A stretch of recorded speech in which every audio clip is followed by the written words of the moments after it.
morning, Americans. This is your favorite alien and Boo Moose Bubba here on the morning of Monday, July 27th, 2020. Armistice Day, and I'm doing a comment on today. Well, today is going to be Armistice, Richard Nixon, and the demise of the United States. And here you go. Today, July 27, 1953, an armistice was signed between the United Nations, notice I said United Nations, and China and North Korea, ceasing hostilities and setting up positions at the DMZ, what they call today the Demilitarized Zone, which has been there ever since. Now, at the time, Mao Zedong had occupied China since 1949, and China was a backward country, militarily supported, and some part money supported by the Soviet Union. Them and North Korea. The Soviet Union supported both of them. Now we switch over to 1969. Richard Nixon came into power. And remember, in the 1960s, Mao Zedong did a disastrous thing that cost China. The Cultural Revolution. He killed millions of people. And he called it the Cultural Revolution.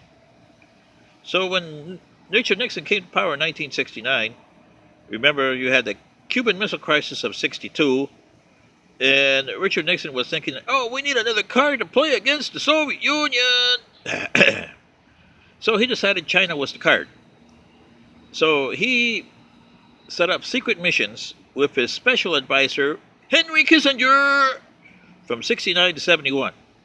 In early 1971, CBS News, and you can look at their tapes, did a report where they actually filmed a plane taking off, and they're saying, and there goes the secret advisor of President Nixon, Henry Kissinger, to a Chinese, over to Peking, as they used to call it there, today Beijing. And they didn't know what was going on. Later that year, they found out what was going on. This United Nations voted Communist China into one of the top 5 veto power places in the United Nations. They kicked out Taiwan and relegated it to renegade province. Yeah. So Mao Zedong was really having fun there. The next year, Richard Nixon decided to stick it to the Russians. He went to the Russians first, and then he went to the Chinese in February to meet Mao Zedong in Chou Lai. Oh yeah, Tiananmen Square. Remember that big photo opportunity that you had with Mr. Nixon with his schnozola and everything there? Yeah, whoopee. Yeah, really. Okay. So then he did that. Then he got Watergate that same year. Poor guy. Karma, bad karma, bad karma. Anyway, from 72 to 76, the U.S. Didn't think much of China because they were having Watergate problems. And then the election of 76, Jimmy came into power. And he decided to normalize relations with communist China in 1977. He also gave the canal that same year to the Panamanians. Mr. Carter. Oh boy. And when you did that, remember Mao Zedong had died in 1976. Then China was a backwater country. But you had an interesting small little guy that nobody paid attention to, and there was the Gang of Four. Remember them with the wife of Mao Zedong trying to take power? But this guy was sneaky. His name was Deng Xiaoping. And from 76 to 94, I believe, he ruled China with an iron fist. And he decided, hey, China's a backwards country in 1976. So he decided to capitalize China.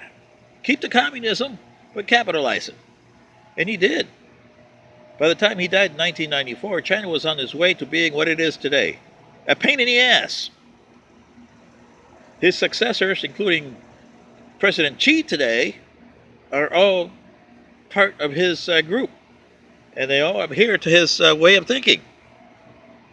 So this is why China became the second economy in the world, from the backwater country in 1976, all due to Richard Nixon and your subsequent Republicans and Democratic administrations who wanted to business and free trade. So you have nobody else but Democrats and Republicans to be responsible for the way you are today. And speaking of today Americans, the demise of America. I live here in Atherton Place. It's a senior living community here in Marietta, Georgia. And what do I get for lunch and dinner? I get all kinds of things. Yucky food to the most part. But then you get these things that they buy from stores. Dole! Fruits! And it says, peaches! And you say, oh, goody. But then you say, oh, a product of Greece packaged in Thailand. Yeah? And peaches are Georgia, aren't they? Yee-hee-hee-hee. Well, you see what I mean? And then you get Oreos, and you look at the back package and you say, product of Mexico. Really? And you know, you got things that came up since 1976, like Kmart and Walmart and Amazon, and they deal with China. Made in China. Everything is made in China. Even the mask is made in China. There's no made in the USA. Well, there is. So, that's made in the USA. Anyway, this is your favorite alien and Boo Moose Bubba saying, you asked for it, you got it. Good day.